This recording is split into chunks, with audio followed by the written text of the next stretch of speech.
458 years before Christ, Rome, still young, still fragile, was in danger of falling. And the man who would save it wasn't in the Senate. He wasn't commanding an army. He was standing in a field, sweat-stained, guiding a plow behind 2 oxen. His name was Lucius Quintius Cincinnatus, a farmer. A former consul, yes, one of Rome's 2 highest officials years earlier, but now simply a man working 4 acres of land to feed his family. He had already given Rome his service once. He wanted nothing more from public life.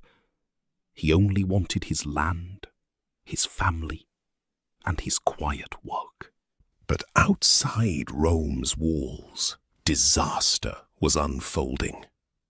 A fierce mountain people, the Aequi, had trapped an entire Roman army in a narrow valley, surrounded on all sides, with no way to break free. Rome's consul at the time couldn't break the siege. Without help, the trapped army, and perhaps the city itself, would fall. In desperation, the Senate turned to an old Roman emergency measure, naming a dictator.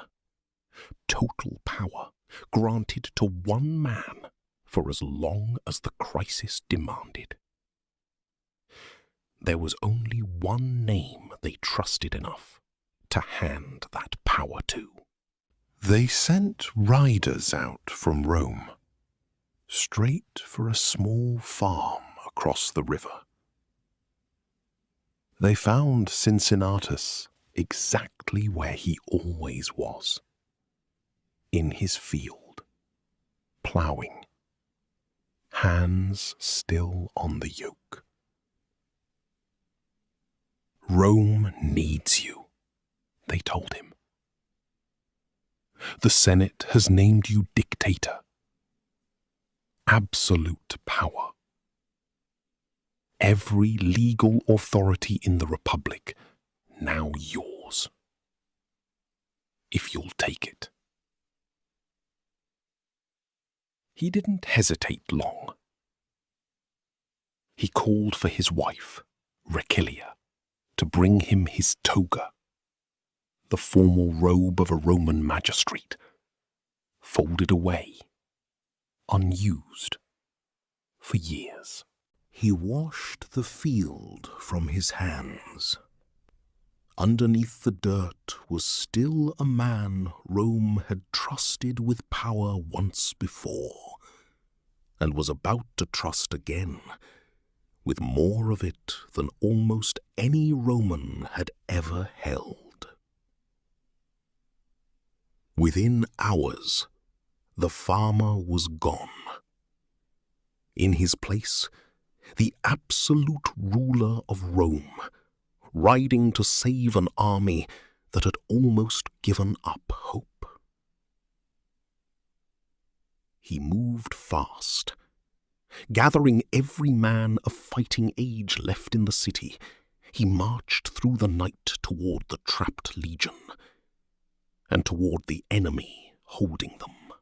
Rather than a head-on assault, he split his forces, sending part of his army around the surrounding hills under cover of darkness, quietly encircling the Aequi, exactly as they had encircled the Romans.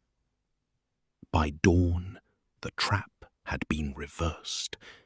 The Aequi, who thought they held Rome's army hostage, suddenly found themselves surrounded on every side. Within a single day, the siege was broken. The enemy surrendered. An army that Rome feared was already lost came home instead, alive and free. Rome celebrated.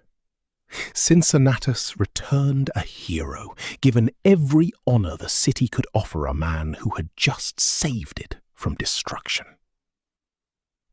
As dictator, his term legally allowed him nearly 6 months of absolute power. Power no one could question or challenge. He had held it for 16 days. And when the crisis ended, he didn't wait out the clock. He didn't consolidate his position, reward his allies, or silence his rivals. All things absolute rulers before and after him would do without hesitation. He simply gave the power back. He walked away from the most powerful position in the Roman world, back toward a small farm and a plough he'd left standing in an unfinished furrow. 16 days after leaving his field mid-task, he picked the plough back up and kept going, as if nothing had changed at all. No monuments demanded, no titles kept, just a man returning to the exact same furrow he'd left behind, as though Rome's fate had never touched his hands at all. For centuries afterward, his name became shorthand for a very specific kind of greatness, not the ambition to seize power, but the character to set it down. Centuries later, a general founding a new republic across the ocean would deliberately echo this same act, stepping away from command once the war was won. His admirers even nicknamed him the American Cincinnatus. The story endured because it asks a question every generation has to answer for itself. Not what would you do with power, but what would you do when it was time to give it up? Greatness was never about the power Cincinnatus was given. It was about what he chose to do when it was time to give it back.